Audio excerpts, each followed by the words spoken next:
जिथे जिथे हिंदूंचे मंदिरे असतात तिथे मंदिर परिसरात मोठ्या प्रमाणात अनधिकृत अतिक्रमणे करण्यात येत आहेत। जिथे जिथे थडगे बांधण्यात येतील तिथे बजरंग बलीचे मंदिर उभारले जाईल असा आक्रमक पवित्रा अहिल्यानगर येथील आमदार संग्राम जगताप यांनी घेतला आहे। वक्फ बोर्डच्या चुकीच्या कायद्यांमुळे हिंदू समाजाच्या अनेक मंदिरांवर वक्फने चुकीच्या पद्धतीने दावा दाखल केला आहे।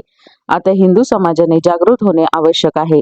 जिथे जिथे पीर आहेत ती नवनाथांची ठाणे आहेत, परंतु दर्ग्याच्या नावाखाली नवनाथांची ठाणे बळकावली गेली आहेत। तिथे हिंदू धर्म पद्धतीने पूजन करावे। हिंदू समाजाने जागृत राहणे आवश्यक आहे, असे प्रतिपादन आमदार संग्राम जगताप यांनी केले आहे। सिद्धटेक सिद्धिविनायकाच्या प्रवेशद्वारासमोरील अनधिकृत थडगे सकल हिंदू समाजाच्या वतीने काढण्यात आले आहे। यानंतर सिद्धटेक येथील सिद्धिविनायकाची महाआरती करण्यात आली। या प्रसंगी हिंदुत्ववादी कार्यकर्ते सागर बेग व सकल हिंदू समाजाचे कार्यकर्ते मोठ्या संख्येने उपस्थित होते।